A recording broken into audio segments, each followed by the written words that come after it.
नमस्कार शिक्षक बंधू भगिनींनो, निपुण महाराष्ट्र अभियान कृती कार्यक्रमाअंतर्गत इयत्ता 3री ते 5वीच्या विद्यार्थ्यांचं लेखन कौशल्य विकसित करण्याकरिता तसेच अपेक्षित अध्ययन क्षमता साध्य करण्याकरिता आपल्याला 18 अध्ययन स्तर पार करायचे आहे। त्यापैकी आज आपण स्तर क्रमांक 14 श्रुत लेखनाकरिता 4 ते 5 शब्दांची 1 ते 2 सोपी वाक्य योग्य गतीने लिहितो। हा स्तर गाठण्यासाठी आपण या ठिकाणी एक कृती घेणार आहोत। तर कृतीचं नाव आहे गट श्रुतलेखन। तर या कृतीसाठी आपल्याला साहित्य लागणार आहे। तर साहित्य आहे आपल्या स्तरानुसार वाक्य कार्ड लागणार आहे आपल्याला, म्हणजे आपल्याकडे जो स्तर आहे त्यानुसारच आपण आपले वाक्य कार्ड तयार करून ठेवायचे आहे। चला मग आता ही कृती आपण आपल्या विद्यार्थ्यांसोबत कशी घ्यायची ते बघूया। सर्वप्रथम आपण आपल्या वर्गातील विद्यार्थ्यांना ज्या संख्या आहेत विद्यार्थ्यांच्या त्या संख्येनुसार आपण गट तयार करून घ्यायचे। समजा आपले विद्यार्थी संख्या कमी आहे आणि आपण 2 गट केले आहे असं समजूया आणि 2 गटात आपण ही कृती आज घेणार आहोत। तर आपण काय करायचं, पहिल्या दोन्ही गटांना सूचना द्यायची आहे। बघा आपण या ठिकाणी वाक्य कार्ड ठेवलेले आहे। तर आपण सुरुवातीलाच एका टेबलावर टोपलीत किंवा एका बॉक्समध्ये जी वाक्य कार्ड आहेत ती वाक्य कार्ड आपण ठेवायची आहे। मग विद्यार्थ्यांना सांगायचं आहे की दोन्ही गटातील एका विद्यार्थ्याला मी इथे बोलवणार आहे, पण सुरुवातीला गट क्रमांक 1 ला बोलवणार आहे। तर त्या गटातील एक विद्यार्थी इथे येणार आहे आणि तो विद्यार्थी या पेटीतील किंवा या बॉक्समधील एक वाक्य कार्ड घेणार आहे आणि ते वाक्य कार्ड तो मला आधी त्याचं वाचन करून दाखवणार आहे।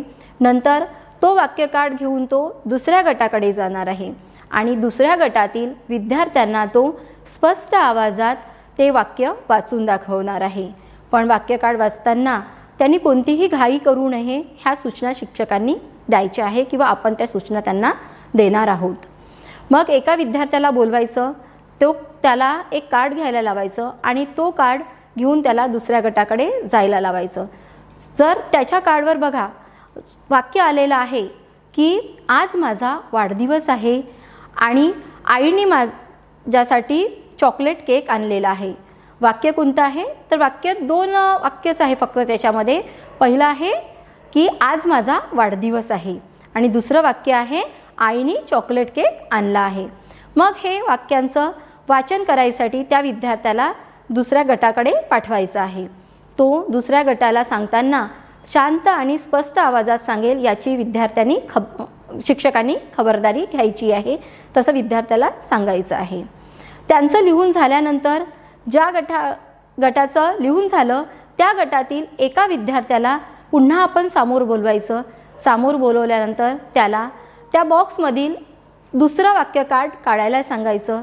आता जर वाक्य कार्डवर वाक्य असेल की आज रविवार आहे, मी बाबांसोबत फिरायला जाणार आहे, हे वाक्य कार्ड विद्यार्थ्यांना आलं असेल तर तो वाक्य कार्ड घेऊन तो पहिल्या गटाकडे जाणार आहे आणि पहिल्या गटातील विद्यार्थ्यांना ते वाक्य सांगणार आहे। सांगताना पूर्वीप्रमाणेच आपण त्यांना सूचना द्यायची की तुला हे स्पष्ट आवाजात सांगायचं आहे। मग आपण काय करायचं, तर पहिल्या गटातील किती विद्यार्थ्यांनी वाक्य बरोबर लिहिले आहे हे तपासायचं आणि ती संख्या आपण फळ्यावर लिहायची। मग दुसऱ्या गटातील किती विद्यार्थ्यांनी वाक्य बरोबर लिहिली हे सुद्धा आपण फळ्यावर लिहायचं आणि या दोन्ही गटातून विजयी गट कोणता आहे हे आपण आपल्या वर्गातील विद्यार्थ्यांना सांगायचं। मग या कृतीमुळे काय होणार आहे, तर या कृतीमुळे विद्यार्थ्यांचं संवाद कौशल्य वाढणार आहे, त्यांचं लेखन कौशल्यही वाढणार आहे। सोबतच गटात काम केल्यामुळे सहकार्याची भावनासुद्धा वाढणार आहे आणि खेळाच्या माध्यमातून आपण घेत आहोत कृती, त्याच्यामुळे त्यांचा आनंदही त्यांना मिळणार आहे आणि महत्त्वाचं म्हणजे स्पर्धेचं आपण त्याला रूप दिलेलं आहे।